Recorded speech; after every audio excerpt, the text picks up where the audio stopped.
es indispensable para conservar y mejorar la calidad física del suelo, como la retención de humedad y de los elementos nutritivos, la estructura del suelo y otras.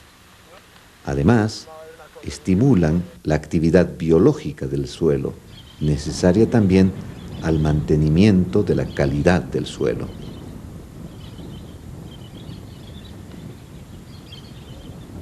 Sin embargo, a excepción del guano de las islas, el contenido de elementos nutritivos de los abonos orgánicos es limitado.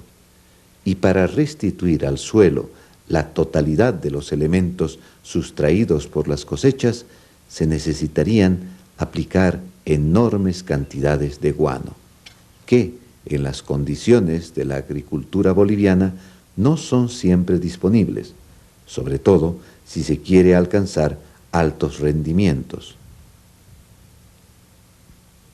Para restituir totalmente los nutrientes sacados del campo por las cosechas, se utilizan los fertilizantes minerales, que son mucho más concentrados en estos.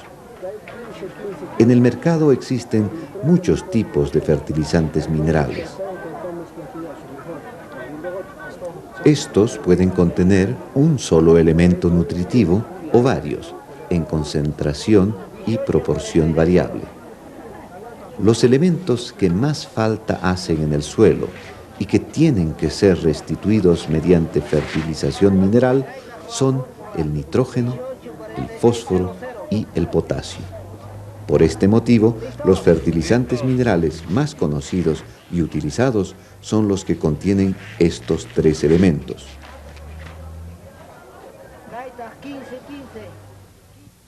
Cabe aclarar que los fertilizantes minerales son fabricados a partir de recursos naturales. Por ejemplo, el nitrógeno constituye el 78% del aire, pero las plantas no lo pueden absorber, excepto las leguminosas. La urea contiene 46% de nitrógeno y resulta de la transformación en plantas industriales del nitrógeno gaseoso del aire en materia sólida granulada tal como la conocemos. El fósforo puede existir en el suelo en cantidades importantes, pero no siempre en una forma asimilable para las plantas. Frente a este inconveniente, la industria ha desarrollado técnicas para volver más asimilable el fósforo contenido en las rocas, utilizando como materia prima las rocas fosfóricas para la fabricación de fertilizantes como el superfosfato o el superfosfato triple. El potasio de los fertilizantes minerales proviene también de yacimientos naturales. En este caso, la industria no hace más que eliminar el exceso de elementos indeseables y poner el potasio en forma concentrada. En base a lo visto y escuchado, la práctica de fertilización de los suelos debe considerar la aplicación conjunta de abonos orgánicos y fertilizantes minerales. Los abonos orgánicos contienen cantidades muy limitadas de elementos nutritivos y sirven, sobre todo, a mantener y mejorar las propiedades físicas del suelo. Mientras que los abonos minerales, ricos en elementos nutritivos, deben aplicarse con el fin de devolver al suelo la mayor parte de los elementos sacados por los cultivos.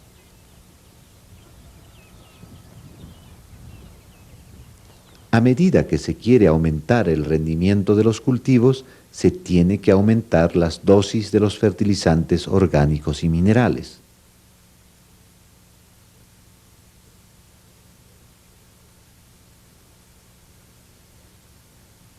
Por ejemplo, las variedades mejoradas, o sea, de alta productividad, dan mejores rendimientos que las variedades tradicionales, pero a condición de que encuentren en el suelo la cantidad suficiente de elementos nutritivos. En el curso de sus actividades, el proyecto Fertisuelos realizó un gran número de ensayos para evaluar la respuesta de los principales cultivos alimenticios a la fertilización orgánico-mineral. Debido a la extrema heterogeneidad de los suelos y a la diversidad de nivel de tecnología aplicada por los agricultores, no se puede emitir recomendaciones de dosificación de fertilizantes para cada cultivo en las diferentes zonas agroecológicas del país. Los resultados conseguidos demostraron que era mucho más apropiado definir una fórmula básica de mínimo riesgo para el agricultor y de ajustarla a nivel de las fincas en función a criterios como el tipo de rotación usado,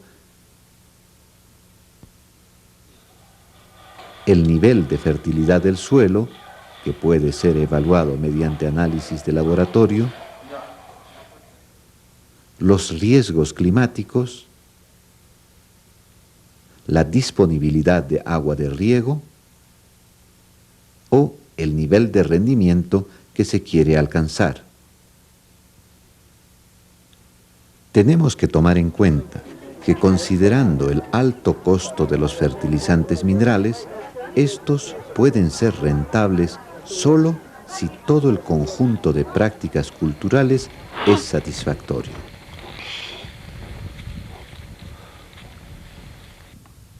Por ejemplo, es una pérdida de dinero aplicar fertilizante mineral sobre cereales menores como trigo, cebada, avena o arroz, donde, por falta de precisión y de cuidado en la preparación de la cama de siembra y en la técnica misma de siembra, solo el 30% de las plantas emergen y llegan a la madurez. En la mayoría de los casos, los cereales menores son sembrados al voleo en un terreno no arado o, a veces, arado e incorporados con arado de palo en el caso de tracción animal o con rastra de discos en el caso de tracción mecanizada.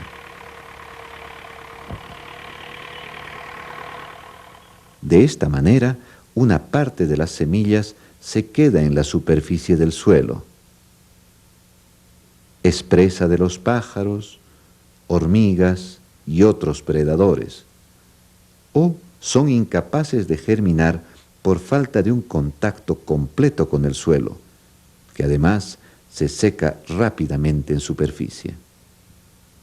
Otra parte de las semillas se encuentra demasiado profunda y, a pesar de estar en buen contacto con el suelo húmedo, su capacidad de emergencia se ve reducida, porque la reserva en elementos nutritivos que contienen las semillas no es suficiente para que las nuevas plantas en germinación alcancen la superficie del suelo. Cuando llegan a emerger en esta condición, las plantas se encuentran más delgadas, frágiles y con menor posibilidad de dar una buena producción que las semillas que han sido sembradas a 3 o 4 centímetros de profundidad.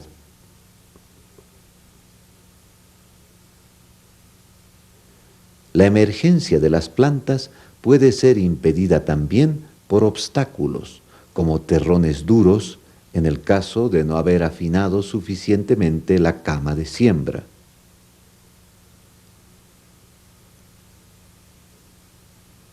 O por la costra dura formada a consecuencia de un afinado excesivo de la superficie del suelo con destrucción de sus agregados, provocada, por ejemplo, por el uso del rotovator en suelos limosos y pobres en materia orgánica.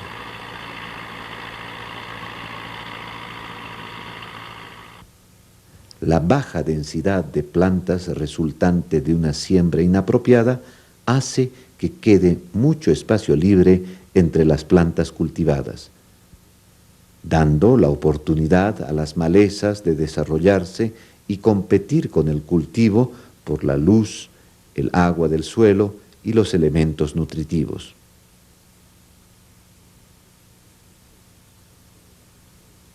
Por ejemplo, una evaluación realizada por el proyecto Fertisuelos sobre la invasión de malezas en el cultivo de arroz demuestra que del 20 al 80% de la masa vegetal total desarrollada en los arrozales es representada por malezas. Dicha evaluación demostró también que casi todas las especies de malezas tienen la capacidad de sustraer del suelo mayores cantidades de elementos nutritivos que el mismo arroz, y que, globalmente, más de la mitad de los elementos nutritivos del suelo son utilizados por las malezas.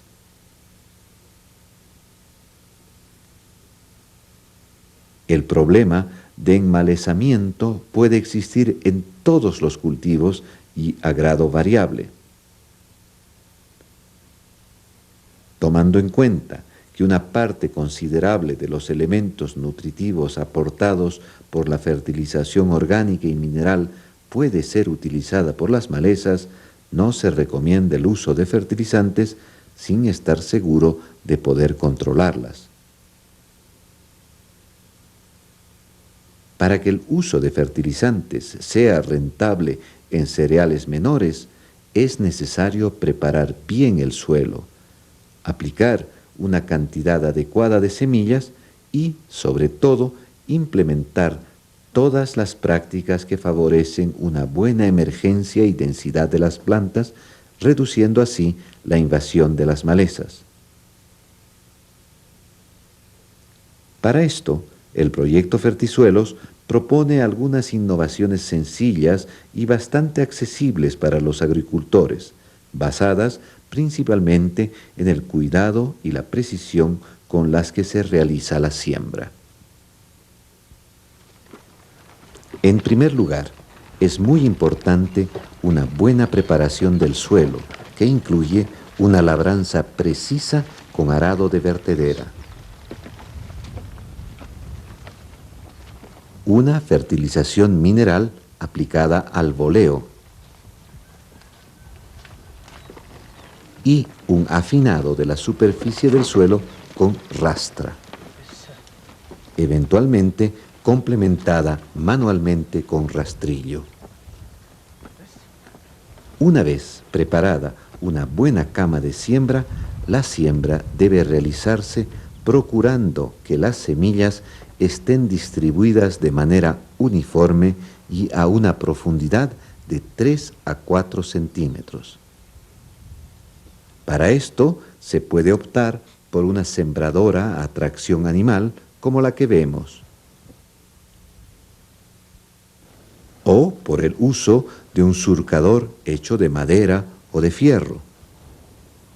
Este último se limita a abrir surquitos de 3 a 4 centímetros de profundidad. Y la colocación de las semillas en los surquitos debe realizarse manualmente, con suficiente cuidado para que su distribución esté homogénea.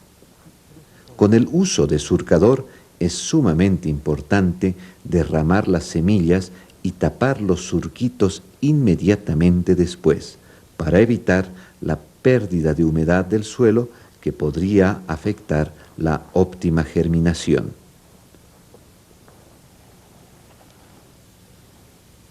Con la adopción de estas técnicas podemos estar seguros que vamos a lograr una buena densidad de plantas que, como fue explicado anteriormente, contribuye a un control de las malezas. Además, una cobertura vegetal densa y homogénea protege el suelo contra la erosión. Sin embargo, a mayor densidad de plantas corresponde mayor posibilidad de extracción de elementos nutritivos del suelo.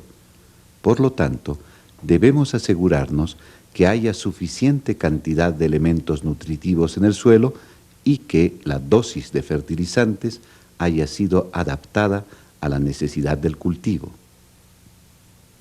Por ejemplo, en este campo de trigo se implementaron las mismas prácticas culturales con la única diferencia que la parte de atrás recibió un aporte adecuado de nitrógeno y de fósforo.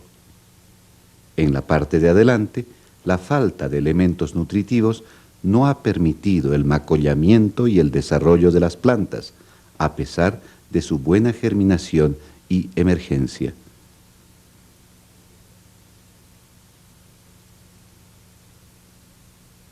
Además, las espigas quedaron muy pequeñas, los granos no se llenaron bien.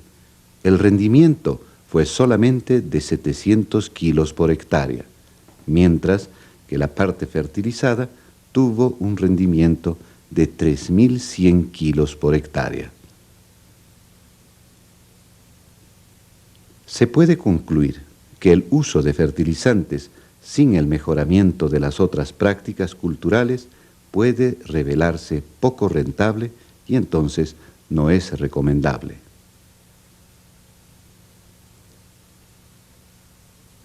Igualmente, la aplicación de prácticas culturales mejoradas sin una fertilización adecuada tampoco es recomendable.